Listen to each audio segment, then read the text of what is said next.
മാലുടുവാണീടും മനുജകുലത്തിനായി സ്വർഗസ്ഥൻ താതൻ കനിവൊടു തന്ന നിർമ്മലയാം സൂനോ പുണ്യനിധേ അമ്മേ ശുദ്ധിമതീ മാരി ശുദ്ധിമതിയേ.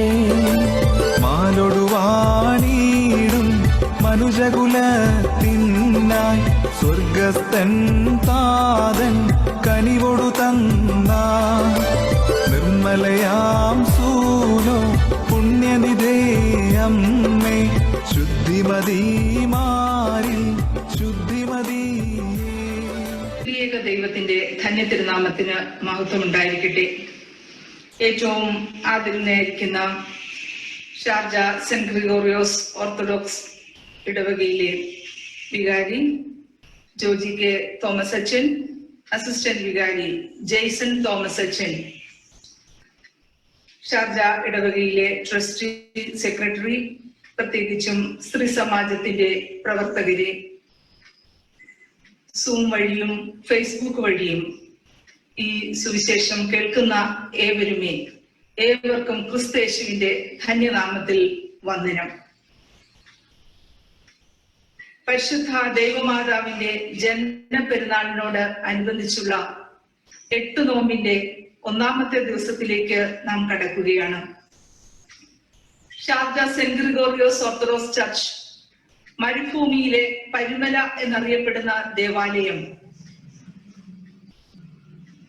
അനേകം ആളുകൾക്ക്, പ്രവാസികളായ അനേകം ആളുകളുടെ ആശ്രയവും അഭയ കേന്ദ്രവുമാണ്. പരിശുദ്ധ പരുമല തിരുമേനിയുടെ നാമത്തിൽ സ്ഥാപിതമായിരിക്കുന്ന ഈ ദേവാലയത്തിന്റെ പരിശുദ്ധ ദൈവമാതാവിന്റെ ജന്മപ്പെരുന്നാളിനോട് അനുബന്ധിച്ചുള്ള ഈ കൺവെൻഷനിൽ പങ്കുചേരുവാനായിട്ട് ലഭിച്ച അവസരത്തെ നന്ദിയോടെ സ്മരിക്കുന്നു. ദൈവസന്നിധിയിൽ ഇതൊരു നിയോഗമായി ഞാൻ കാണുകയാണ്. പ്രത്യേകിച്ചും മത്തമറിയം സമാജത്തിന്റെ ആഭിമുഖ്യത്തിൽ നടക്കുന്ന ഈ 8 നോമ്പ് പെരുന്നാളിൽ പരിശുദ്ധ അമ്മയുടെ ജീവിതത്തെ അടുത്തറിയുവാനും പരിശുദ്ധ അമ്മയുടെ ജന്മപ്പെരുന്നാളിൽ സംബന്ധിക്കുവാനുമുള്ള ഭാഗ്യം ഈ ഒരു പ്രത്യേകമായ പശ്ചാത്തലത്തിൽ നമുക്കറിയാം. അനേകം പ്രതിസന്ധികളിലൂടെ കടന്നു പോകുന്ന ഈ കോവിഡ് കാലത്തിൽ, COVID-19 പശ്ചാത്തലത്തിൽ ഭീതിയിലും പ്രയാസത്തിലും രോഗങ്ങളിലും ബുദ്ധിമുട്ടുന്ന അനേകം ആളുകൾ നമ്മുടെ ചുറ്റുപാടുമുണ്ട്. അവർക്കൊക്കെ ആശ്വാസമായി, ആശ്രയമായി പരിശുദ്ധ മാതാവിന്റെ നാമത്തിൽ അഭയം പ്രാപിച്ചുകൊണ്ട് ഇന്നത്തെ ചിന്തയ്ക്കായി വിശുദ്ധ വേദപുസ്തകത്തിൽ നിന്നും എടുത്തിരിക്കുന്ന വാക്യം സദൃശ്യവാക്യങ്ങൾ 31-ന്റെ 25-ാമത്തെ വാക്യമാണ്. ബലവും മഹിമയും അവളുടെ ഉടുപ്പ്, ഭാവി കാലമോർത്ത് അവൾ പുഞ്ചിരിയിടുന്നു. ബലവും മഹിമയും അവളുടെ ഉടുപ്പ്, ഭാവി കാലമോർത്ത് അവൾ പുഞ്ചിരിയിടുന്നു. ശമൂവേൽ ബാലനോട് ലെമുവേൽ രാജാവിന്റെ വചനങ്ങളാണിത്. ലെമുവേൽ രാജാവിനോട് അവന്റെ അമ്മ ഉപദേശിച്ചു കൊടുക്കുന്ന വാക്കുകളാണ്. ഉത്തമയായ സ്ത്രീ ആരായിരിക്കണമെന്ന് തന്റെ മകനോട് അമ്മ ഉപദേശിച്ചു കൊടുക്കുകയാണ്. അതിന്റെ 1-ാമത്തെ വാക്യത്തിൽ തന്നെ അത് വളരെ സ്പഷ്ടമാണ്. ലെമുവേൽ രാജാവിന്റെ വചനങ്ങൾ അവന്റെ അമ്മ അവന് ഉപദേശിച്ചു കൊടുത്ത അരുളപ്പാട് എന്ന് തുടങ്ങിയിട്ടാണ് 31-ാമത്തെ അധ്യായം ആരംഭിക്കുന്നത്. സദൃശവാക്യങ്ങളിൽ ഉത്തമയായ സ്ത്രീ ആരായിരിക്കണം, അവളുടെ ഗുണങ്ങൾ എന്തൊക്കെയാണ്, അതിനോടനുബന്ധിച്ച് പറയുകയാണ്. ബലവും മഹിമയും അവളുടെ ഉടുപ്പ്, ഭാവി കാലമോർത്ത് അവൾ പുഞ്ചിരിയിടുന്നു. ബലവും മഹിമയും ഉടുപ്പായിരിക്കുമ്പോൾ ബലവും മഹിമയും അണിഞ്ഞിരിക്കുന്ന സ്ത്രീക്ക് പുഞ്ചിരിയിടുവാനായിട്ട് സാധിക്കും, ഭാവിയെ ഓർത്ത് പുഞ്ചിരിക്കുവാനായിട്ട് സാധിക്കും.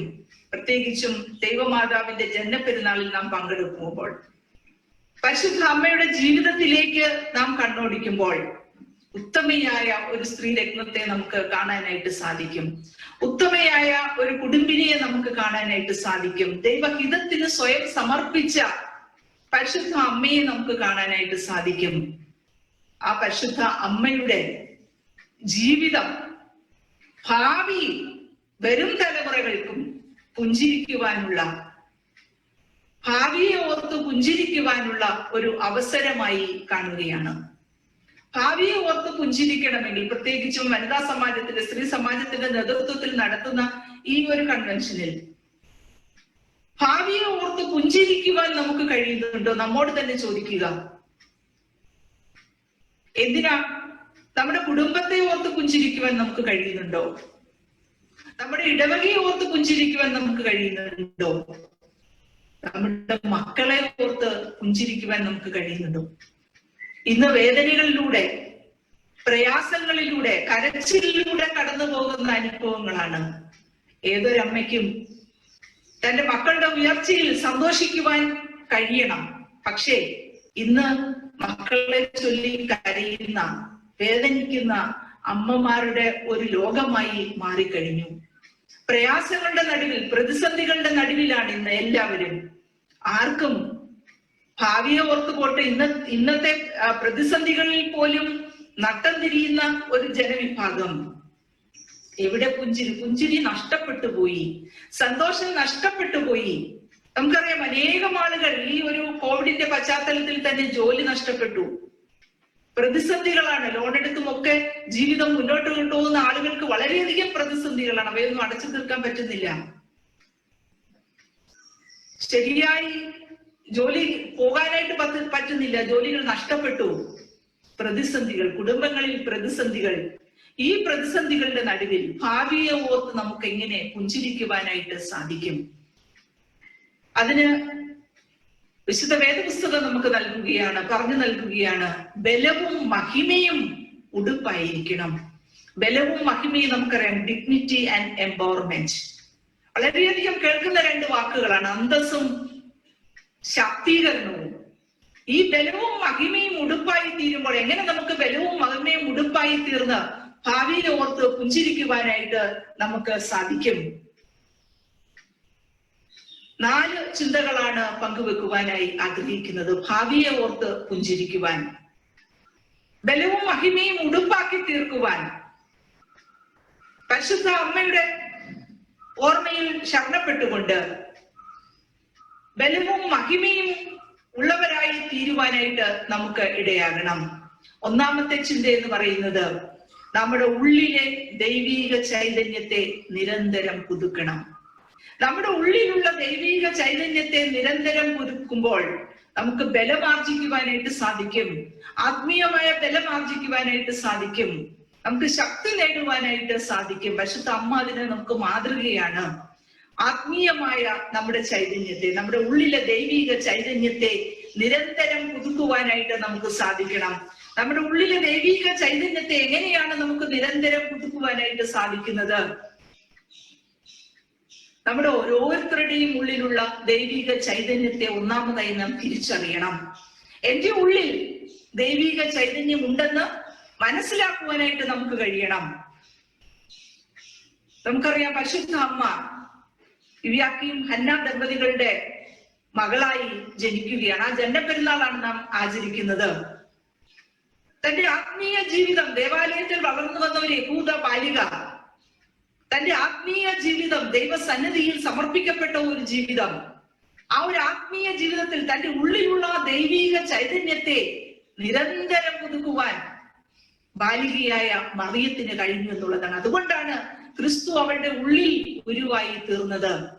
നമ്മുടെ ഓരോരുത്തരുടെയും ഉള്ളിൽ ക്രിസ്തു ഉരുവായി തീരണമെങ്കിൽ, ക്രിസ്തീയ സാന്നിധ്യം നമ്മുടെ ജീവിതത്തിൽ ഉണ്ടാകണമെങ്കിൽ, ആ ബലവും മഹിമയും നാം ആർജിച്ചെടുക്കണമെങ്കിൽ, നമുക്ക് പുഞ്ചിരിക്കുവാനായിട്ട്, സ്നേഹിക്കുവാനായിട്ട്, സന്തോഷിക്കുവാനായിട്ട് കഴിയണമെന്നുണ്ടെങ്കിൽ നമ്മുടെ ഉള്ളിലുള്ള ദൈവീക ചൈതന്യത്തെ നാം പുതുക്കിയേ മതിയാകൂ. നമ്മുടെ ഓരോരുത്തരുടെയും ഉള്ളിൽ ദൈവീക ചൈതന്യമുണ്ട്. പരിശുദ്ധ മാമോദിസായിലൂടെ നമുക്ക് ലഭിച്ച പരിശുദ്ധാത്മാവിന്റെ അഭിഷേകം, നമ്മുടെ ഉള്ളിലെ ദൈവീക ചൈതന്യത്തെ അത് നിരന്തരം പുതുക്കുവാനായിട്ട് കഴിയണം. എങ്ങനെ നമുക്ക് ദൈവിക ചൈതന്യത്തെ നിരന്തരം പുതുക്കുവാനായിട്ട് കഴിയും? നമ്മുടെ ആത്മീയ പോരാട്ടം അതിന് അനിവാര്യമാണ്. നമ്മുടെ പ്രാർത്ഥനയിലൂടെ, നമ്മുടെ ജീവിതത്തിലൂടെ, നമ്മുടെ പ്രവർത്തനങ്ങളിലൂടെ നമ്മുടെ ക്രിസ്തു സാന്നിധ്യത്തെ മറ്റുള്ളവർക്ക് പകർന്നു കൊടുക്കുവാനായിട്ട് നമുക്ക് കഴിയണം. അവിടെയാണ് നമ്മുടെ ഉള്ളിലെ ദൈവിക ചൈതന്യത്തെ നിരന്തരം പുതുക്കുന്ന അനുഭവത്തിലേക്ക് എത്തിച്ചേരുവാനായിട്ട് കഴിയുന്നത്. കോട്ടയം ഭദ്രാസനാധിപനായിരുന്ന ഗീവർഗീസ് മാർ ഈവാനിയോസ് തിരുമേനി ആത്മീയതയിൽ ജീവിക്കുവാൻ 3 പാഠങ്ങൾ പഠിപ്പിച്ചു തന്നിരുന്നു. ആ 3 പാഠങ്ങൾ: സൂക്ഷ്മതയോടെ ജീവിക്കണം, ദൈവ സ്വഭാവമുള്ളവരായി വളരണം, ലോകമോഹങ്ങളോട് ഉത്സാഹത്തോടെ പോരാടണം.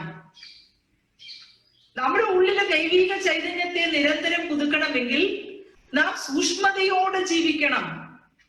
രണ്ടാമതായി ദൈവ സ്വഭാവമുള്ളവരായി വളരണം. മൂന്നാമതായി ലോകമോഹങ്ങളോട് ഉത്സാഹത്തോടെ പോരാടണം. സൂക്ഷ്മതയോടെ ജീവിക്കുവാൻ നമുക്ക് കഴിയണം. ദൈവം നമുക്ക് നൽകിയിട്ടുള്ള നമ്മുടെ ജീവിതം സൂക്ഷ്മതയോടെ ജീവിക്കാൻ. ചുറ്റും ചതിക്കുഴികളാണ്, ചുറ്റും പ്രതിസന്ധികളാണ്. ഈ പ്രതിസന്ധികളിൽ സൂക്ഷ്മതയോടെ ദൈവീകതയോടെ ക്രിസ്തുവിനെ ഉള്ളിലുള്ളവരായി ജീവിക്കുവാൻ നമുക്ക് കഴിയണം. പരിശുദ്ധ അമ്മ നമുക്ക് നൽകുന്ന പാഠം അതാണ്. ദൈവീകമായി ജീവിക്കുന്ന ഒരു അനുഭവം, ദൈവത്തിന് വേണ്ടി സ്വയം സമർപ്പിക്കുന്ന ഒരു അനുഭവം. ആ ദൈവികമായ നിരന്തരം പുതുക്കലിലൂടെയാണ് നമ്മുടെ ഉള്ളിലുള്ള ദൈവിക ചൈതന്യത്തെ, നമ്മുടെ ഓരോരുത്തരുടെയും ഉള്ളിൽ ദൈവിക ചൈതന്യമുണ്ട്. നിങ്ങൾ ദൈവത്തിന്റെ മന്ദിരമെന്നും ദൈവത്തിന്റെ ആത്മാവ് നിങ്ങളിൽ വസിക്കുന്നുവെന്നും നിങ്ങൾ അറിയുന്നില്ലയോ? തിരുവചനം നമ്മെ പഠിപ്പിക്കുന്നത് അതാണ്. നമ്മുടെ ഓരോരുത്തരുടെയും ഉള്ളിലുള്ള ദൈവിക ചൈതന്യത്തെ നാം മനസ്സിലാക്കുന്നതോടൊപ്പം തന്നെ ആ ദൈവിക ചൈതന്യത്തിൽ മുന്നോട്ട് പോകുവാനും മറ്റുള്ളവർക്ക് ആ ചൈതന്യത്തിന്റെ പ്രകാശം പകർന്നു കൊടുക്കുവാനും നമുക്ക് കഴിയണം എന്നുള്ളതാണ്. അതുകൊണ്ട് ദൈവ സ്വഭാവമുള്ളവരായി നാം മാറണം. നമ്മുടെ പ്രവർത്തനങ്ങൾ, നമ്മുടെ ജീവിത രീതികൾ ദൈവം ഉൾക്കൊള്ളുന്നതായിരിക്കണം, ക്രിസ്തു കേന്ദ്രീകൃതമായിരിക്കണം. അത്തരത്തിൽ ദൈവീകത ഉൾക്കൊള്ളുന്ന പ്രവർത്തനങ്ങളിലൂടെ നാം മുന്നോട്ട് പോകുമ്പോൾ അവിടെയാണ് ലോകമോഹങ്ങളെ കീഴടക്കുവാനായിട്ട് നമുക്ക് കഴിയുന്നത്. പത്രോസ്ലീഹ എഴുതിയ 2-ാം ലേഖനം 1-ാം അധ്യായം 4-ാം വാക്യത്തിൽ പ്രകാരം പറയുന്നു: ലോകത്തിൻ മോഹത്താലുള്ള നാശം വിട്ടൊഴിഞ്ഞ് ദൈവ സ്വഭാവത്തിന് കൂട്ടാളിയായി തീരണം. ദൈവ സ്വഭാവത്തിലേക്ക് നാം വളരുമ്പോൾ ഈ ലോകത്തിന്റെ നാശങ്ങളെ വിട്ടൊഴിയുവാനായിട്ട് നമുക്ക് സാധിക്കും. ആ വാക്യത്തിൽ തന്നെ പ്രത്യേകം പറയുന്നുണ്ട്, ഈ ലോകത്തിന്റെ മോഹങ്ങളെ വിട്ടൊഴിയണമെങ്കിൽ ദൈവ സ്വഭാവത്തിന് നാം കൂട്ടാളിയായി മാറണം. ദൈവികതയിൽ നമ്മുടെ ഉള്ളിലുള്ള ദൈവിക ചൈതന്യത്തെ നാം നിരന്തരം പുതുക്കുമ്പോഴാണ് ദൈവികതയിൽ വളരുവാനായിട്ട് നമുക്ക് കഴിയുന്നത്. ദൈവിക ചൈതന്യത്തെ ഉൾക്കൊണ്ടുകൊണ്ട് മുന്നോട്ട് വളരുവാനായിട്ട് നമുക്ക് കഴിയുന്നത്. ആ ഒരു ദൈവിക ചൈതന്യത്തെ ഉൾക്കൊള്ളുമ്പോഴാണ് ഈ ലോകം, നമുക്കറിയാം അതൊരു വിപണി സംസ്കാരമാണ്. അത് പുത്തൻ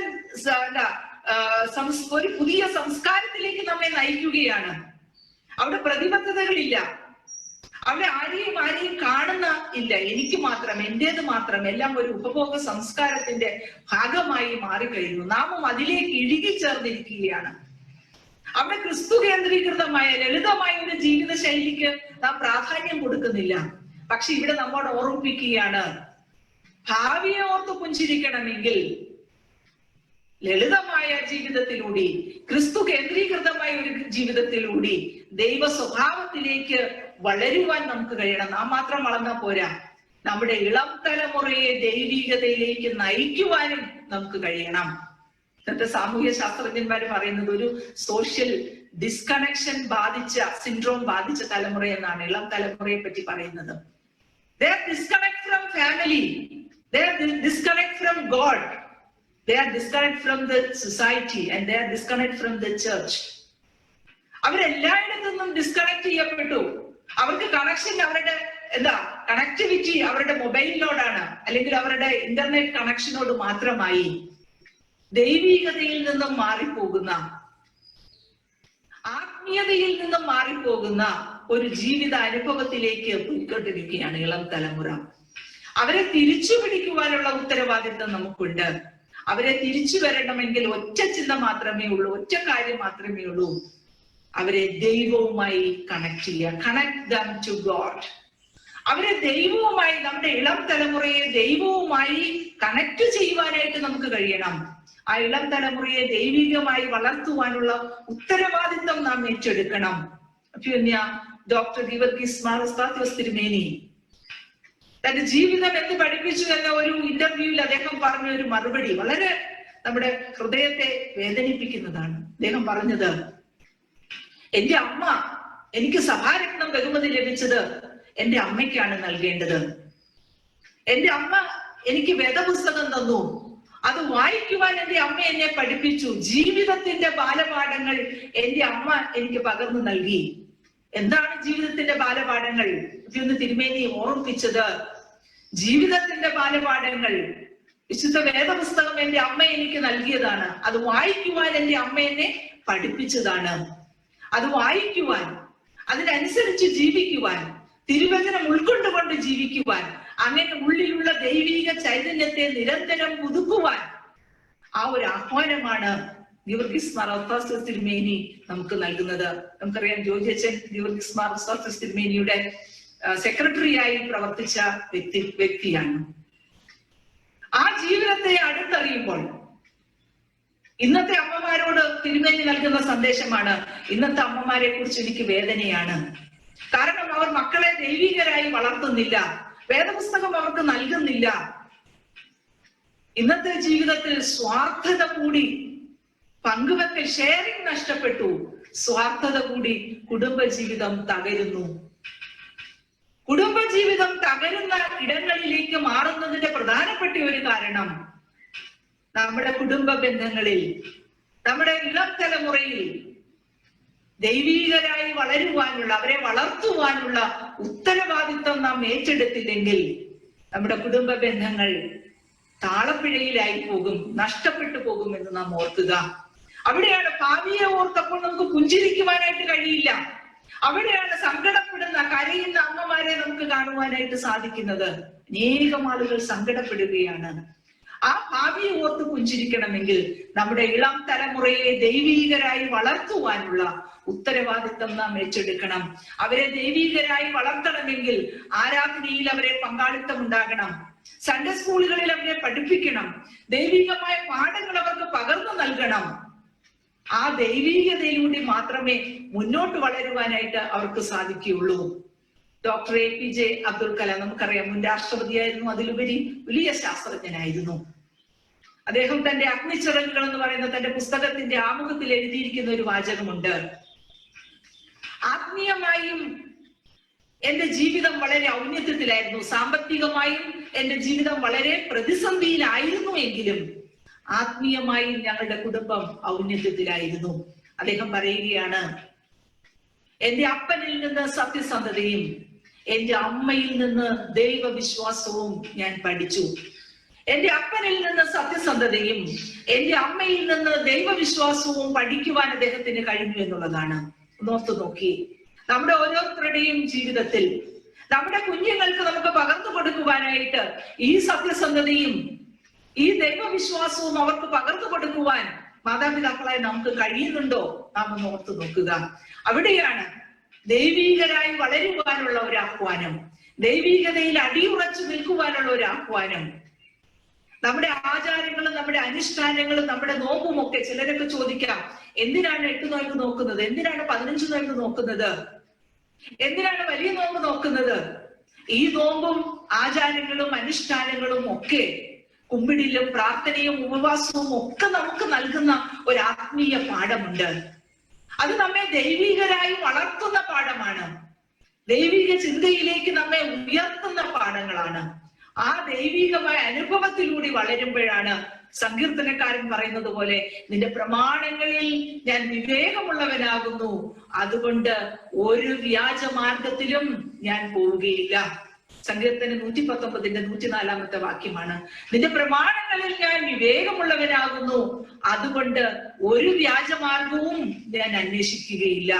ഇന്നത്തെ തലമുറ വ്യാജമാർഗം അന്വേഷിക്കുന്നുവെങ്കിൽ, വഴിതെറ്റി പോകുന്നുവെങ്കിൽ അതിന്റെ ഉത്തരവാദിത്വം നമുക്കാണെന്ന് നാം ഓർത്തുകൊള്ളുക. കാരണം അവരെ ദൈവീകരായി വളർത്തുവാൻ, അവരെ ദൈവിക ചിന്തയിൽ വളർത്തുവാൻ, അവരുടെ ഉള്ളിലെ ദൈവിക ചൈതന്യത്തെ നിരന്തരം പുതുക്കുവാനുള്ള ഉത്തരവാദിത്വം നാം ഏറ്റെടുക്കണം. നമ്മുടെ ഉള്ളിലെ ദൈവിക ചൈതന്യത്തെ നിരന്തരം പുതുക്കുന്നതോടൊപ്പം നമ്മുടെ ഇളം തലമുറയെ ദൈവികരായി വളർത്തുവാനുള്ള ഉത്തരവാദിത്വം നാം ഏറ്റെടുത്തേ മതിയാകൂ.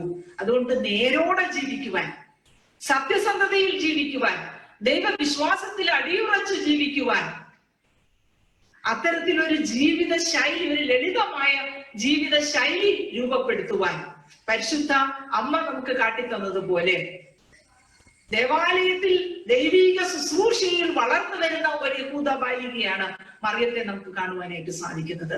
അത്രമാത്രം ദൈവീകത ഉൾക്കൊണ്ടുകൊണ്ട് വളർന്നത് കൊണ്ടാണ് തന്റെ രക്ഷാകരമായ പദ്ധതിക്ക് മറിയത്തിനെ ദൈവം തിരഞ്ഞെടുക്കുന്നത്. നമ്മുടെ ഓരോരുത്തരെയും ദൈവികമായ പദ്ധതികൾ, ക്രിസ്തുവിനെ നാം ഉള്ളിൽ ഉൾക്കൊള്ളുമ്പോൾ ദൈവികരമായ പദ്ധതികൾ നാം നിറവേറ്റുവാനായിട്ട് ദൈവം നമ്മെ ഓരോരുത്തരെയും തിരഞ്ഞെടുക്കും എന്നുള്ളതാണ്. ആ വിളിക്കായി നാം കാതോർക്കണമെങ്കിൽ, ആ വിളി നമുക്ക് ലഭിക്കണമെങ്കിൽ, ആ അനുഗ്രഹം നമുക്ക് ഉണ്ടാകണമെങ്കിൽ നമ്മുടെ ഉള്ളിലെ ദൈവിക ചൈതന്യത്തെ, ആ ക്രിസ്തു സാന്നിധ്യത്തെ നാം പുതുക്കുകയും ആ ചൈതന്യത്തെ മറ്റുള്ളവർക്ക് പകർന്നു കൊടുക്കുകയും ചെയ്യുമ്പോൾ മാത്രമേ ആ ദൈവികമായ ചൈതന്യത്തിൽ വളരുവാനായിട്ട് നമുക്ക് കഴിയുകയുള്ളൂ. രണ്ടാമത്തെ ചിന്ത എന്ന് പറയുന്നത് ബലവും മഹിമയും നമ്മുടെ ഉടുപ്പാകണം. ഭാവിയെ ഓർത്ത് നമുക്ക് പുഞ്ചിരിക്കണമെങ്കിൽ ബലവും മഹിമയും നമ്മുടെ ഉടുപ്പാക്കി മാറ്റണം. എന്താണ് ബലവും മഹിമയും? നമുക്കറിയാം, നമുക്ക് ധാരാളം കേട്ടിട്ടുള്ളതാണ്. ഡിഗ്നിറ്റി ആൻഡ് എംപവർമെന്റ്, അന്തസ്. ഇന്ന് വളരെയധികം ചർച്ച ചെയ്യപ്പെടുന്ന ഒരു വാക്യമാണ്. എന്താണ്, എവിടെയാണ് അന്തസ്? സ്ത്രീയുടെ അന്തസ് എന്താണ്? കുട്ടികളുടെ അന്തസ് എന്താണ്? മനുഷ്യരുടെ അന്തസ് എന്താണ്? ആ അന്തസ്സോടെ ജീവിക്കുവാൻ നമ്മുടെ ഇന്ത്യൻ ഭരണഘടന ഉറപ്പു നൽകുന്ന അവകാശമാണ്. ആർട്ടിക്കിൾ 21 റൈറ്റ് ടു ലൈഫ്, ജീവിക്കുവാനുള്ള അവകാശം. ആ ജീവിക്കുവാനുള്ള അവകാശം അത് വെറുതെ ഉള്ള അവകാശമല്ല. Right to life with dignity, അതാണ് അവിടെ പ്രത്യേകമായി പറഞ്ഞിരിക്കുന്നത്. Right to life with dignity, അന്തസ്സോടെ ജീവിക്കുവാനുള്ള അവകാശം. ആ അന്തസ്സും മഹിമയും ഉൾക്കൊള്ളുവാൻ, ആ മഹിമയും അതുപോലെ തന്നെ എംപവർമെന്റ്, ഒരു ശക്തി ആർജിച്ച് വളരുവാൻ നമുക്ക് കഴിയണം. അവിടെയാണ് പുഞ്ചിരിക്കുവാനായിട്ട് നമുക്ക് കഴിയുന്നത്, നേരെ നിൽക്കുവാനായിട്ട് നമുക്ക് കഴിയുന്നത്. ഭാവിയെ ഓർത്ത് പുഞ്ചിരിക്കുവാനായിട്ട് നമുക്ക് കഴിയണമെങ്കിൽ ആ ബലവും മഹിമയും നമുക്ക് ഉടുപ്പാക്കി മാറ്റുവാനായിട്ട് കഴിയണം. പരിശുദ്ധ അമ്മയെ പറ്റി സഭ പറയുന്നത് ഇതാണ്: ഭൂമിയിലെ സകല വംശങ്ങളിൽ നിന്നും ഭാഗ്യങ്ങൾക്ക് യോഗ്യതയുള്ളവളും വിശുദ്ധിയുള്ളവളും മഹത്വമുള്ളവളും അനുഗ്രഹിക്കപ്പെട്ടവളും നിത്യകന്യകയും ഭാഗ്യവതിയുമായ ദൈവമാതാവ് എന്നുള്ളതാണ്. അവിടെയാണ് ആ ഒരു എംപവർമെന്റിന്റെ തലമാണ് നമുക്ക് അവിടെ ദർശിക്കുവാനായിട്ട് സാധിക്കുന്നത്. ആ ഒരു അന്തസ്സിന്റെ അല്ലെങ്കിൽ ആ ഡിഗ്നിറ്റിയുടെ തലം നമുക്ക് ദർശിക്കുവാനായിട്ട് കഴിയും. ഭാഗ്യങ്ങൾക്ക് യോഗ്യതയുള്ളവൾ, വിശുദ്ധിയുള്ളവൾ, മഹത്വമുള്ളവൾ, അനുഗ്രഹിക്കപ്പെട്ടവൾ, നിത്യകന്യക, ഭാഗ്യവതി, ദൈവമാതാവ് എന്നിങ്ങനെയാണ് പരിശുദ്ധ അമ്മയെ പറ്റി വിശുദ്ധ സഭ പ്രകീർത്തിക്കുന്നത്. ദൈവ ഇഷ്ടത്തിന് സമർപ്പിക്കുവാനായിട്ട് പരിശുദ്ധ അമ്മയ്ക്ക് കഴിയുന്നു. പരിശുദ്ധ അമ്മയുടെ ആ സമർപ്പണ ജീവിതം, വിനയത്തിന്റെയും സ്നേഹത്തിന്റെയും ഭാവം ഒക്കെ നാം ചർച്ച ചെയ്യുമ്പോൾ അതോടൊപ്പം ചേർത്ത് ചിന്തിക്കേണ്ട ഒരു കാര്യമാണ് പരിശുദ്ധ അമ്മയുടെ ആ വിശ്വാസ സ്ഥിരത, ആ ഒരു മാറ്റത്തിനുള്ള ഒരു ആഹ്വാനം, ഒരു എംപവർമെന്റിന്റെ ഒരു ശക്തീകരണത്തിന്റെ വിശുദ്ധ ജീവിതം പരിശുദ്ധ അമ്മയിൽ നമുക്ക് ദർശിക്കുവാനായിട്ട് സാധിക്കും. ഏതൊക്കെ തലത്തിലുള്ള ശക്തീകരണമാണ്, ഏതൊക്കെ രീതിയിലുള്ള ശക്തീകരണമാണ് അനിവാര്യമായിരിക്കേണ്ടത്?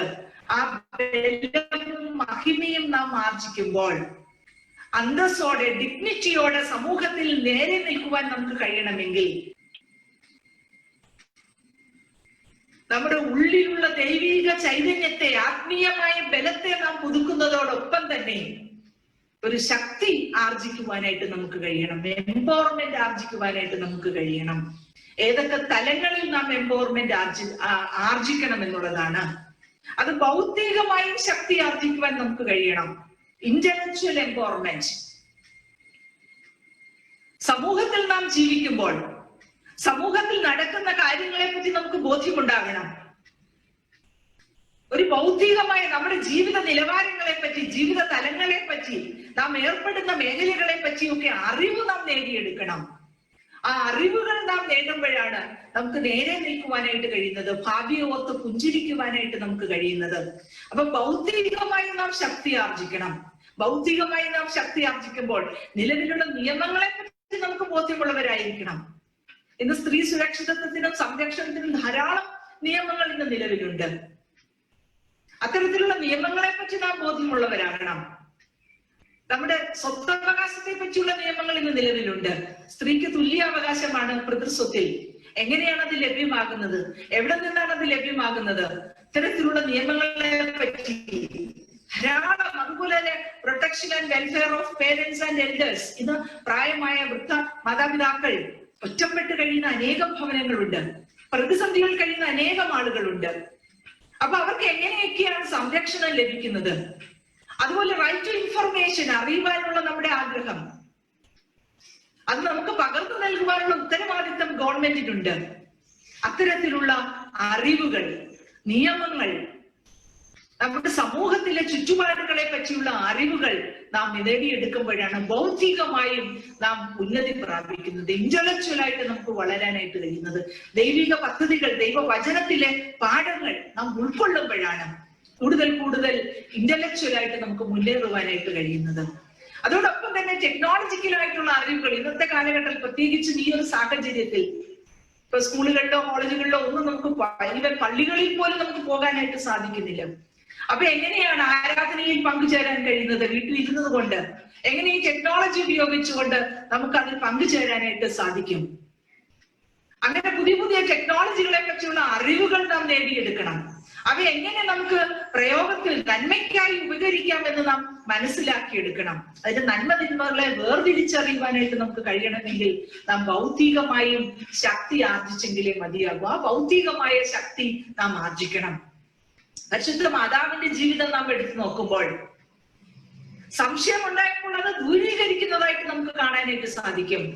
ഗബ്രിയേൽ ദൂതൻ വന്ന് പ്രത്യക്ഷപ്പെട്ട് പറയുകയാണ്, കൃപ നിറഞ്ഞവളെ, നിനക്ക് വന്ദനം.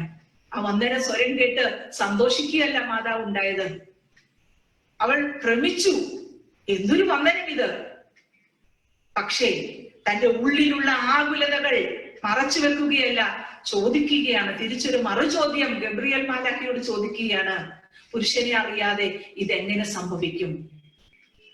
തന്റെ ഉള്ളിലുള്ള ചിന്തകൾ, തന്റെ സംശയങ്ങൾ ദൂരീകരിക്കുവാനായിട്ട് പരിശുദ്ധ മാതാവിന് കഴിയുന്നു എന്നുള്ളതാണ്. അവിടെയാണ് ഗബ്രിയേൽ ദൂതനിൽ നിന്നും അതിനുള്ള മറുപടി ലഭിക്കുകയാണ്. അത് മനസ്സിലാക്കി ആ ചിന്തകളെ ഉൾക്കൊണ്ടുകൊണ്ട് അത് ദൈവിക പദ്ധതിയാണെന്ന് തിരിച്ചറിഞ്ഞ് സ്വയം സമർപ്പിക്കുവാനായിട്ട് പരിശുദ്ധ അമ്മയ്ക്ക് കഴിഞ്ഞത് ഈ ഒരു ശക്തീകരണത്തിന്റെ ഒരു മാതൃകയാണ്. അവിടെയാണ് ആത്മീയമായ ഒരു ശക്തീകരണം, അതുപോലെ തന്നെ മാനസികമായ ഒരു ശക്തീകരണം അവിടെ നൽകപ്പെടുകയാണ്, ഒരുക്കുകയാണ്. തന്റെ മനസ്സിനെ ഒരുക്കുകയാണ് ദൈവിക പദ്ധതിക്കായിട്ട്. ഇതെനിക്ക് കഴിയും. അതുകൊണ്ടാണ് മറ്റുള്ളവരോട് നമുക്കറിയാം, അന്നത്തെ സാഹചര്യത്തിൽ, ആ ഒരു പാരമ്പര്യത്തിൽ വിവാഹ നിശ്ചയം ചെയ്യപ്പെട്ട ഒരു പെൺകുട്ടിയാണ്, ഒരു ബാലികയാണ്. തന്റെ ചോദിച്ചിട്ട് വരാം, അല്ലെങ്കിൽ തന്റെ കുടുംബക്കാരോട്, ചർച്ചക്കാരോടൊക്കെ ഞാനൊന്ന് ചോദിക്കട്ടെ, ഞാനൊന്ന് വിലയിരുത്തട്ടെ. അങ്ങനെ ഒന്നും ചെയ്യുന്നില്ല.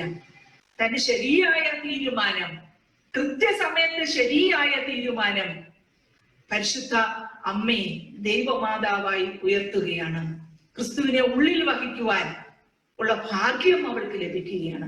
ആ ഒരു മാനസികമായ ശക്തീകരണത്തിലൂടെ, ഭൗതികവും മാനസികവും അതുപോലെ തന്നെ ശാരീരികമായ ഒരു ബലം അനിവാര്യമാണ്. ശാരീരികമായ ശക്തീകരണം നാം ആർജിച്ചെടുക്കണം.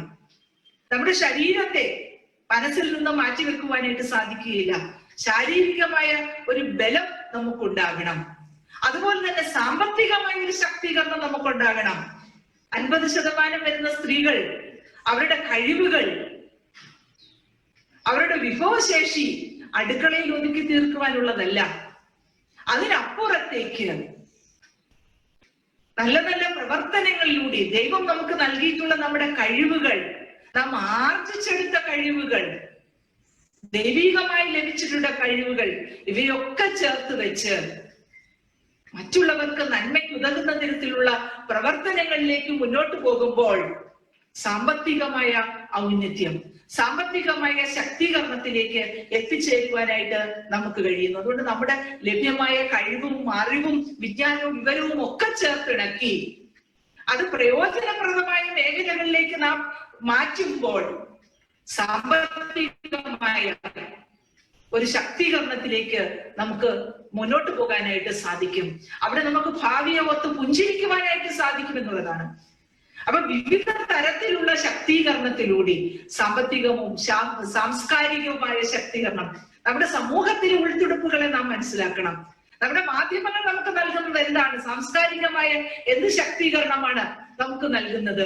അവയൊക്കെ അതിന്റെ തെറ്റും ശരിയും തിരിച്ചറിയണമെങ്കിൽ, ദൈവിക പദ്ധതികൾ നമുക്ക് ബോധ്യപ്പെടണമെന്നുണ്ടെങ്കിൽ അവിടെയൊക്കെ ഒരു ബലവും മഹിമയും നാം ആർജിച്ചെടുത്തെങ്കിൽ മാത്രമേ സാധിക്കുകയുള്ളൂ. നമ്മെ തന്നെ ഒരുക്കിയെങ്കിൽ മാത്രമേ സാധിക്കുകയുള്ളൂ. നമുക്കറിയാം, പരിശുദ്ധ അമ്മ ഗർഭിണിയാണ്. മലനാട്ടിലേക്ക് തന്നെ ചാച്ചക്കാരിയെ ശുശ്രൂഷിക്കുവാനായിട്ട് പോവുകയാണ്. 3 മാസക്കാലം അവിടെ പോയി താമസിക്കുകയാണ്. എത്ര പ്രതിസന്ധികളെയാണ് അതിജീവിക്കുന്നത് നാം ഓർക്കുക.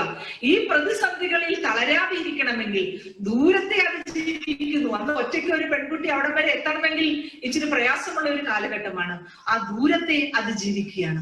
ഒപ്പം നമുക്കറിയാം, ഗർഭിണിയാണ്, ആദ്യ മാസങ്ങളാണ്. ശാരീരികമായ ആ ഒരു പ്രശ്നത്തെ അതിജീവിക്കുകയാണ്. അതോടൊപ്പം തന്നെ ഒരു ശുശ്രൂഷയുടെ മനോഭാവത്തിലേക്ക്, തന്റെ ചാച്ചക്കാരി എലിസബത്തിന്റെ അടുക്കലേക്ക് ശുശ്രൂഷയുടെ ഒരു മനോഭാവത്തിലേക്ക് എത്തിച്ചേരുവാനായിട്ട് ആ പരിശുദ്ധ അമ്മയ്ക്ക് സാധിക്കുന്നത് ഈ ബലവും മഹിമയും ആർജിച്ചെടുത്തത് കൊണ്ടാണ്. അപ്പൊ നമുക്ക് ലഭ്യമായിരിക്കുന്ന ദൈവികമായ നമ്മുടെ കഴിവുകളോടൊപ്പം തന്നെ ഈ അന്തസ്സും എംപവർമെന്റും ആർജിച്ചെടുക്കുവാൻ നമുക്ക് കഴിയണം. അവിടെയാണ് ശക്തമായി മുന്നോട്ട് പോകുവാൻ. നമ്മുടെ കുടുംബ ജീവിതത്തിൽ പോലും നാം ഏർപ്പെടുന്ന എല്ലാ മേഖലകളിലും ശക്തമായ ഒരു സ്ത്രീ സാന്നിധ്യം ഉണ്ടാകണമെങ്കിൽ, ശക്തമായ സാന്നിധ്യം ഉണ്ടാകണമെങ്കിൽ അവിടെ ഒരു ബലവും മഹിമയും ആർജിച്ചെടുക്കെങ്കിൽ മാത്രമേ സാധിക്കുകയുള്ളൂ. അതുകൊണ്ട് സമൂഹത്തിൽ നിന്ന് മാറി നമുക്ക് ജീവിക്കാൻ സാധിക്കുകയില്ല. സമൂഹത്തെ ഉൾക്കൊണ്ടുകൊണ്ട്, സാമൂഹ്യ പ്രതിബദ്ധതയിൽ അടിത്തറയിട്ടുകൊണ്ട് പരിശുദ്ധ അമ്മ നമുക്ക് നൽകുന്നത് പോലെ നമ്മുടെ പ്രതിസന്ധികളെ തരണം ചെയ്യുവാൻ, പ്രതിബദ്ധങ്ങളെ തരണം ചെയ്യുവാൻ, പ്രത്യേകിച്ചും ഇന്നത്തെ കാലഘട്ടത്തിൽ അനേകം ആളുകൾ പ്രതിസന്ധിയിലാണ്. കഴിഞ്ഞ ദിവസവും ഒരു ടെലിഫോൺ കോളില് ഞങ്ങളുടെ ഒരു ബന്ധുവാണ് കോവിഡ് പോസിറ്റീവ് സ്ഥിരീകരിച്ചു. മകളും ഭാര്യയും കൂടെയുണ്ട്. അപ്പൊ ഭാര്യ വിളിച്ചിട്ട് പറയുകയാണ്, എന്റെ കുഞ്ഞിന് വരാതിരുന്നാൽ മതി, പക്ഷെ ഒന്ന് ഓർത്തു നോക്കുക, എനിക്ക് വന്നാൽ എന്നെയും ഹോസ്പിറ്റലിലേക്ക് മാറ്റും, ഇനി കുഞ്ഞിനെ ആരാണ് നോക്കുക? വീട് വന്ന് സീൽ ചെയ്തിട്ട് പോയി. വളരെ പ്രതിസന്ധിയാണ്, പ്രശ്നങ്ങളുടെ നടുവിലാണ്. ഈ പ്രശ്നങ്ങളുടെ നടുവിൽ നമുക്ക് പിടിച്ചു നിൽക്കണമെങ്കിൽ ദൈവികമായ ബലവും മഹിമയും നാം ആർജിച്ചെടുക്കണം. അവ നമുക്ക് ഉടുപ്പായി മാറണം. അവിടെയാണ് ആത്മീയമായും ശാരീരികമായും മാനസികമായും ഒക്കെ ഒരു ബലം നാം നേടിയെടുക്കുമ്പോഴാണ് ഭാവിയെ ഓർത്ത് പുഞ്ചിരിക്കുവാനായിട്ട് നമുക്ക് കഴിയുന്നത്. അത്തരത്തിൽ ഭാവിയെ ഓർത്ത് പുഞ്ചിരിക്കുവാൻ നമുക്ക് കഴിയണമെന്നുള്ളതാണ്. ബലവും മഹിമയും ആർജിച്ചെടുക്കുമ്പോൾ ഭാവിയെ ഓർത്ത് പുഞ്ചിരിക്കുവാനായിട്ട് നമുക്ക് കഴിയും എന്നുള്ളതാണ്. മൂന്നാമത്തെ ചിന്ത എന്ന് പറയുന്നത്, ഭാവിയെ ഓർത്ത് പുഞ്ചിരിക്കണമെങ്കിൽ, ഈ ബലവും മഹിമയും ആർജിച്ചെടുക്കണമെങ്കിൽ, ആത്മീയ ചൈതന്യത്തിൽ നമ്മുടെ ഇളം തലമുറയെ വളർത്തണമെന്നുണ്ടെങ്കിൽ നമ്മുടെ കുടുംബ ബന്ധങ്ങൾ കെട്ടുറപ്പുള്ളതായി തീരണം. കെട്ടുറപ്പുള്ള കുടുംബ ബന്ധങ്ങളിൽ മാത്രമേ സന്തോഷം സമാധാനത്തോടുകൂടി നമുക്ക് ജീവിക്കുവാനായിട്ട് സാധിക്കുകയുള്ളൂ. നമ്മുടെ ഊഷ്മളമായ കുടുംബ ബന്ധങ്ങൾ, പരിശുദ്ധ അമ്മ തിരുക്കുടുംബം നമുക്ക് നൽകുന്ന സന്ദേശം അതാണ്. യൗസേപ്പും മാതാവും യേശു കുഞ്ഞുമൊത്തുള്ള ഒരു ജീവിതം, ദേവാലയങ്ങളിൽ ആരാധനയിൽ പങ്കെടുത്തുകൊണ്ട് നമുക്കറിയാം ഓരോ ഘട്ടങ്ങളിലും യേശുവിന്റെ ഓരോ പ്രവർത്തനങ്ങളിലും പരിശുദ്ധ അമ്മയുടെ സ്വാധീനം വളരെ സ്പഷ്ടമാണ്. തന്റെ കുടുംബ ജീവിതത്തിൽ നന്മയുള്ളവരായി തീരുവാൻ, കുടുംബ ജീവിതം കെട്ടുറപ്പുള്ളതാക്കി മാറ്റുവാൻ നമുക്ക് കഴിയണം. കെട്ടുറപ്പുള്ളതെന്ന് പറഞ്ഞാൽ പരിസ്ഥിതി പറയുന്ന പോലെ ശങ്കർ സിമന്റ് കൊണ്ട് നിർമ്മിച്ചാൽ കെട്ടുറപ്പുള്ളതായി മാറില്ല. നമ്മുടെ വീടിന്റെ പ്ലിന്തേറിയല്ല, വലിപ്പമല്ല, നമ്മുടെ ജീവിതം എങ്ങനെയാണ്, നമ്മുടെ കുടുംബ ജീവിതം എങ്ങനെയാണ്, അവിടെയാണ് ഏറ്റവും പ്രസക്തമായിട്ടുള്ളത്. നമ്മുടെ കുടുംബ അന്തരീക്ഷം പരിശുദ്ധ അമ്മ തന്റെ മകന് 12 വയസ്സുള്ള ബാലൻ ദേവാലയത്തിൽ സംസാരിക്കുന്നത് കേട്ടപ്പോൾ, പ്രസംഗിക്കുന്നത് കേട്ടപ്പോൾ, തർക്കിക്കുന്നത് കേട്ടപ്പോൾ ശാസ്ത്രിമാരും എല്ലാവരും അതിശയിച്ചു. അവർ അത്ഭുതം കൂറി എന്നാണ് വേദപുസ്തകത്തിൽ രേഖപ്പെടുത്തിയിരിക്കുന്നത്.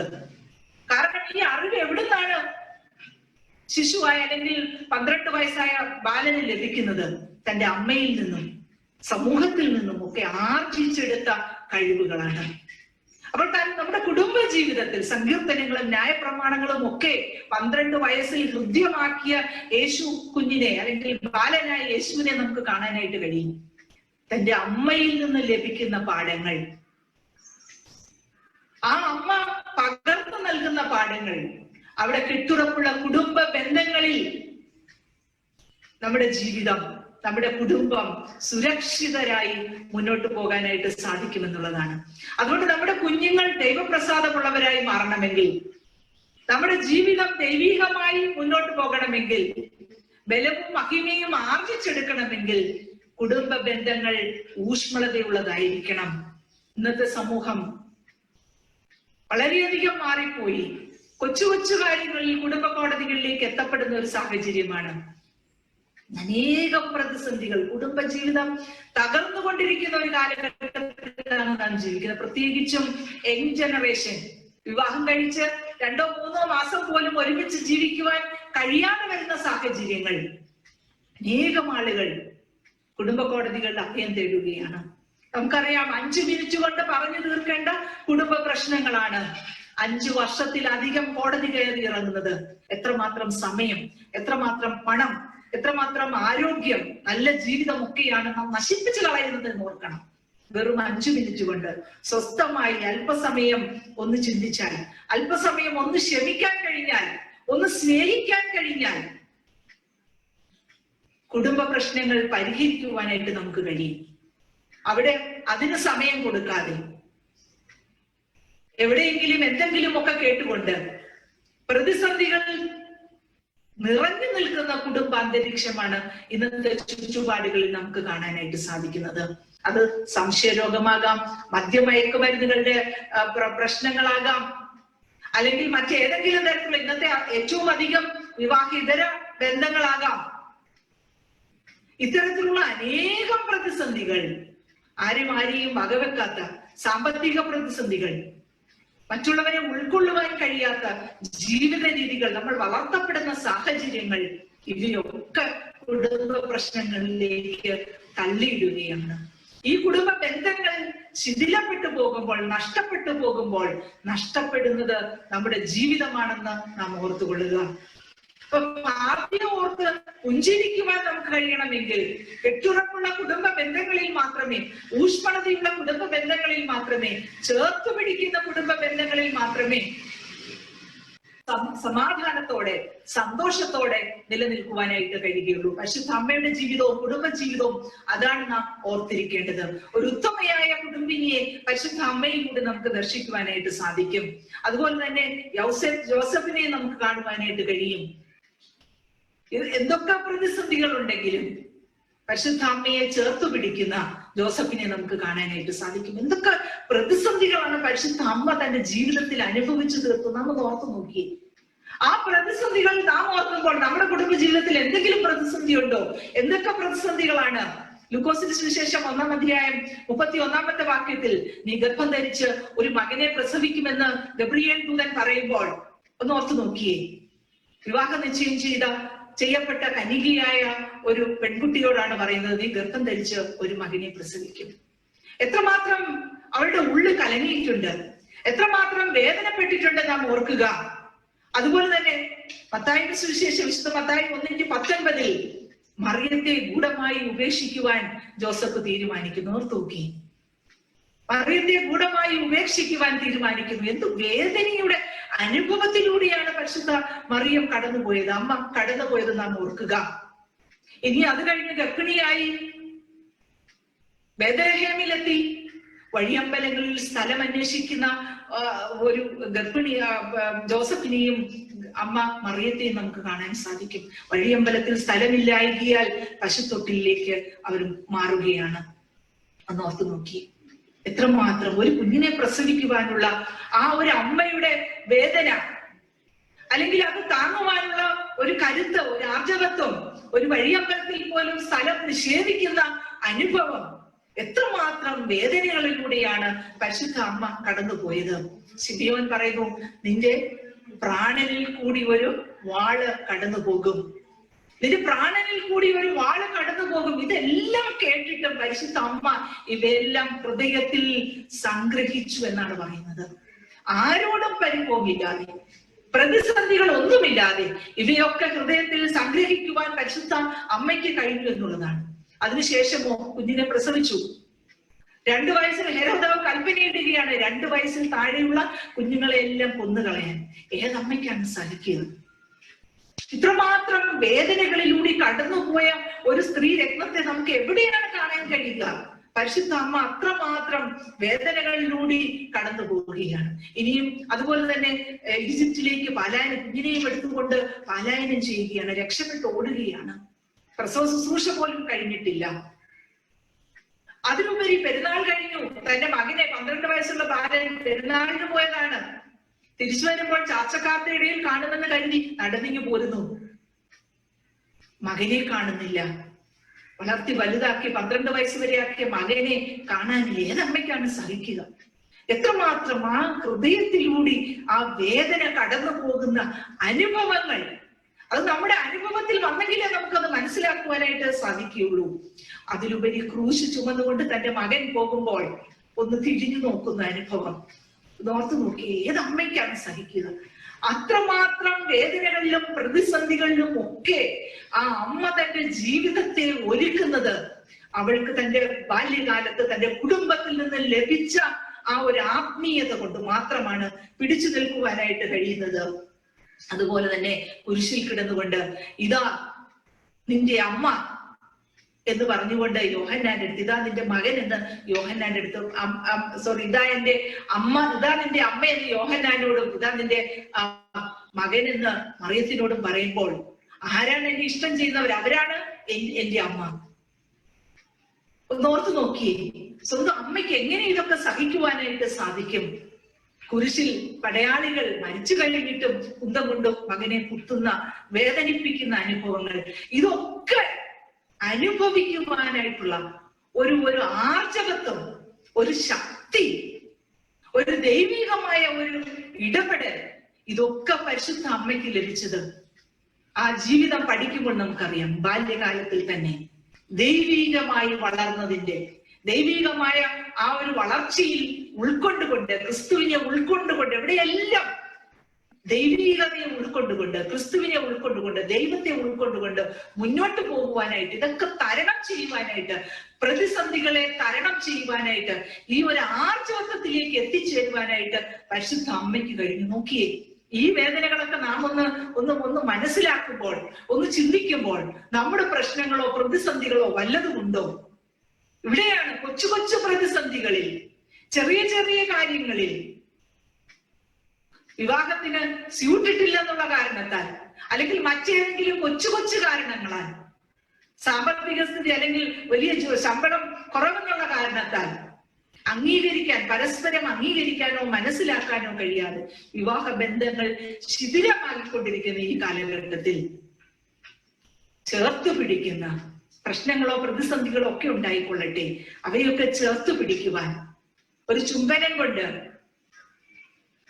ഒരു ഊഷ്മളമായ ഒരു തലോടൽ കൊണ്ട്, ഒരു സ്പർശനം കൊണ്ട് ചേർത്ത് പിടിക്കുവാൻ നമ്മുടെ കുടുംബ ബന്ധങ്ങൾക്ക് കഴിഞ്ഞെങ്കിൽ മാത്രമേ സാധിക്കുള്ളൂ. അവിടെയാണ് ഭാവിയെ ഓർത്ത്, കുടുംബത്തെ ഓർത്ത്, മക്കളെ ഓർത്ത്, സമൂഹത്തെ ഓർത്തൊക്കെ പുഞ്ചിരിക്കുവാനായിട്ട് നമുക്ക് കഴിയും. ഈ വേദനകളിലൂടെ ഒക്കെ പരിശുദ്ധ അമ്മ കടന്നു പോയപ്പോൾ ക്രിസ്തുവിനെ കാൽവറിയിൽ യാഗമായി തീർന്നപ്പോൾ മനുഷ്യകുലത്തിന്റെ ആ സന്തോഷകരമായ രക്ഷാകരമായ അനുഭവത്തിലേക്കാണ് എത്തിച്ചേരുന്നത്. ഭാവിയെ ഓർത്ത് പുഞ്ചിരിക്കുവാനുള്ള ആ ഒരു ജീവിത പാഠത്തിലേക്കാണ് എത്തിച്ചേരുന്നത്. അതുകൊണ്ട് നമ്മുടെ കുടുംബ ജീവിതങ്ങൾ കെട്ടുറപ്പുള്ള കുടുംബ ജീവിതങ്ങളായി തീരണം. നമ്മുടെ കുഞ്ഞുങ്ങൾ, അവരെ ദൈവികരായി വളർത്തുവാനായിട്ട് കഴിയണം. അവരെ അഭ്യസിപ്പിക്കണം. ലളിതമായ ജീവിത പാഠങ്ങൾ അവരെ അഭ്യസിപ്പിക്കണം. ദൈവികരായി അവരെ വളർത്തുവാനായിട്ട് കഴിയണം. എങ്കിൽ മാത്രമേ നമ്മുടെ കുടുംബ ബന്ധങ്ങൾ ഊഷ്മളതയുള്ളതായി തീരുള്ളൂ.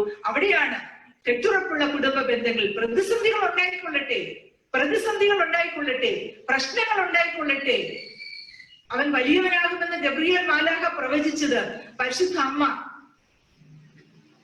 എങ്ങനെയാണ് അതിനെ ഉൾക്കൊണ്ടത്? ഏത് തലത്തിലാണ് അതിനെ ഉൾക്കൊണ്ടത് നാം ചിന്തിക്കണം. വലിയവരാരും വന്നില്ല തന്റെ ജനനത്തിൽ കുഞ്ഞിനെ സ്വീകരിക്കുവാനായിട്ട്. എത്തിയതോ സാധാരണക്കാരായ വെളിമ്പ്രദേശത്ത് നടന്ന ആട്ടിടയന്മാരാണ്. എങ്കിലും അവരുടെ ശബ്ദത്തിന് പരിശുദ്ധ അമ്മ കാതോർത്തു. മറിയം അവയൊക്കെ ഹൃദയത്തിൽ സംഗ്രഹിച്ചു എന്നാണ് പറയുന്നത്. അപ്പൊ ഓരോ പ്രതിസന്ധി ഘട്ടങ്ങളിലും പരിഭവമോ പ്രശ്നങ്ങളോ ഒന്നും ഉണ്ടാക്കാതെ ഹൃദയത്തിൽ സംഗ്രഹിക്കുവാനായിട്ട്, അതൊക്കെ ഓരോ ദൈവിക പാഠങ്ങളാണ്, ദൈവം നൽകുന്ന പാഠങ്ങളാണ്. സങ്കീർത്തനക്കാരൻ പറയുന്നത് പോലെ, ഞാൻ കഷ്ടത്തിലായിരുന്നത് എനിക്ക് ഗുണമായി. ദൈവത്തിന്റെ മുഖം ദർശിക്കുവാനായിട്ട് എനിക്ക് കഴിഞ്ഞു. ദൈവിക മുഖം ദർശിക്കുവാൻ ഓരോ അനുഭവങ്ങളിലും, ഓരോ പ്രതിസന്ധികളിലും, രോഗങ്ങളായിക്കൊള്ളട്ടെ, പ്രശ്നങ്ങളായിക്കൊള്ളട്ടെ, പ്രതിസന്ധികളായിക്കൊള്ളട്ടെ, ഈ പ്രതിസന്ധികളിലൊക്കെ ദൈവിക മുഖം ദർശിക്കുവാനായിട്ട്, ക്രിസ്തുവിനെ ഉൾക്കൊള്ളുവാനായിട്ട് നമുക്ക് കഴിയണം. അതുകൊണ്ടാണ് പൗരസ്ത്യ ദേവാലയങ്ങളിലെല്ലാം തന്നെ പരിശുദ്ധ അമ്മയുടെ പടത്തോടൊപ്പം തന്നെ, അല്ലെങ്കിൽ അമ്മയുടെ ഫോട്ടോ വെക്കുന്നതോടൊപ്പം തന്നെ യേശുവിനെയും കൂടെ ഉൾക്കൊള്ളുന്ന അമ്മയാണ് വെക്കുന്നത്. അപ്പൊ യേശുവും കുഞ്ഞും, അമ്മയും കുഞ്ഞും കൂടെയാണ്. യേശുവിനെ ഉൾക്കൊണ്ടുകൊണ്ട്, ക്രിസ്തുവിനെ ഉൾക്കൊണ്ടുകൊണ്ട് മുന്നോട്ട് പോകുമ്പോൾ നമ്മുടെ കുടുംബ ബന്ധങ്ങൾ ഊഷ്മളതയുള്ളതായി തീരും, കെട്ടുറപ്പുള്ളതായി തീരും.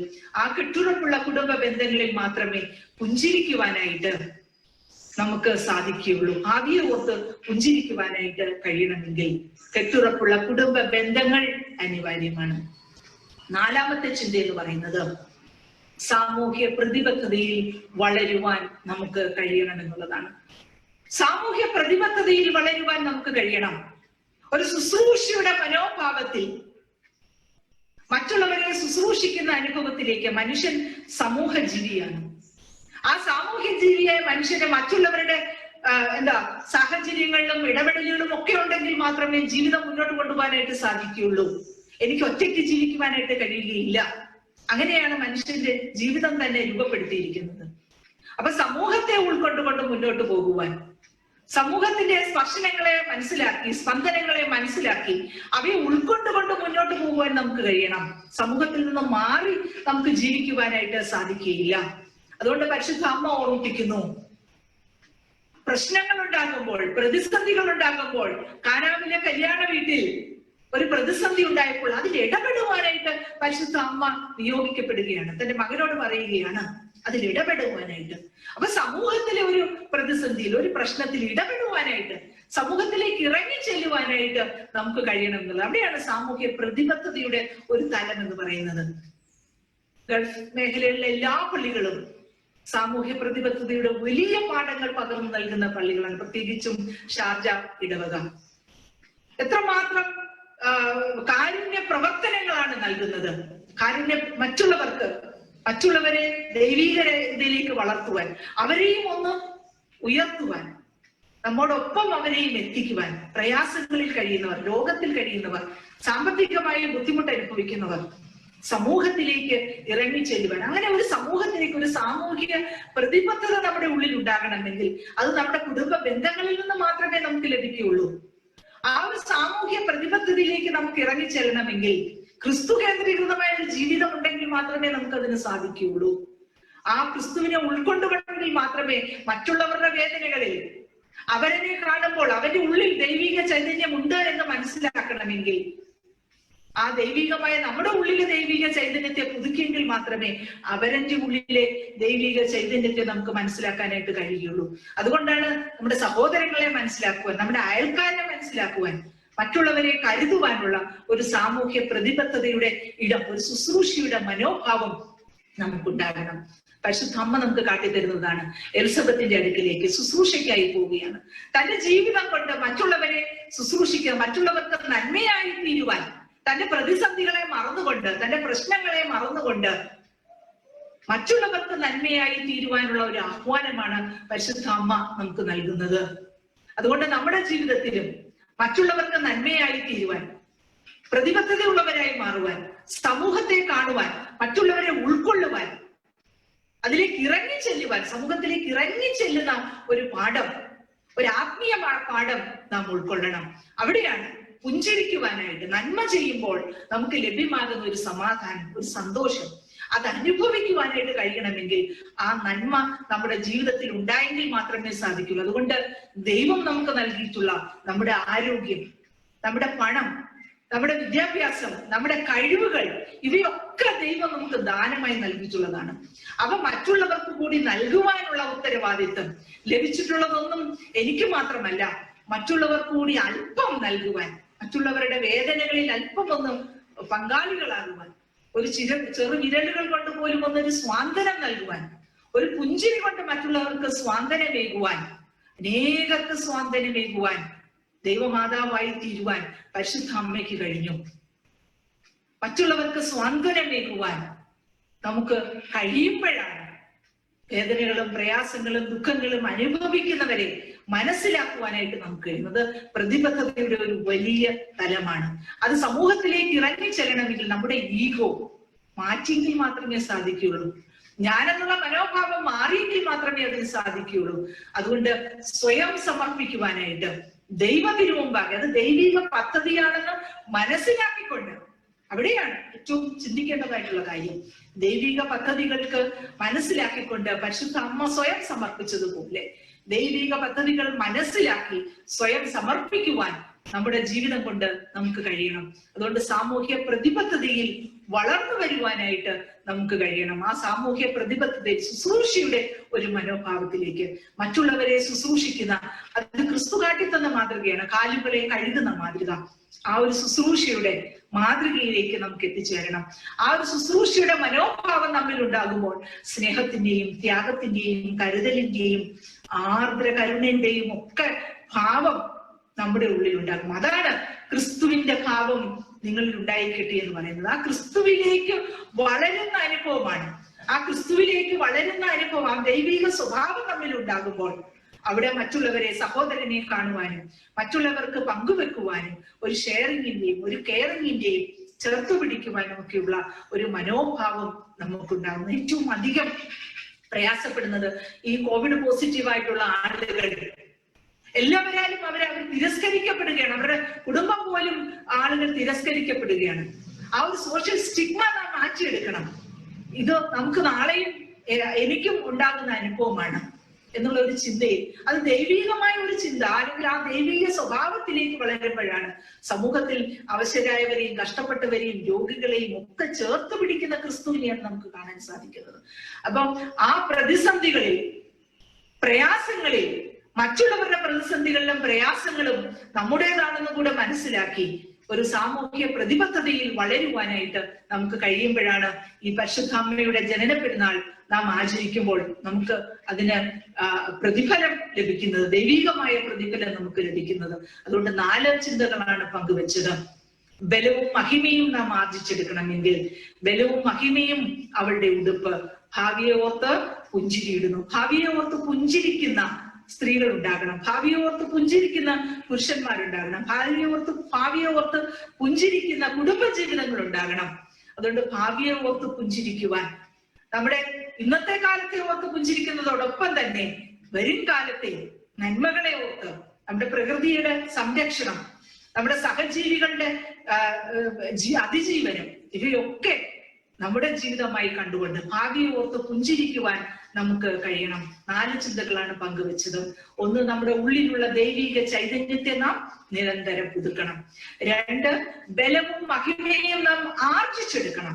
3, കെട്ടുറപ്പുള്ള കുടുംബ ബന്ധങ്ങളിലൂടെ മാത്രമേ, അതിന്റെ ആപ്ലിക്കേഷൻ ആണത്, കെട്ടുറപ്പുള്ള കുടുംബ ബന്ധങ്ങളിൽ മാത്രമേ ആത്മീയമായി നമുക്ക് വളരാൻ സാധിക്കുകയുള്ളൂ.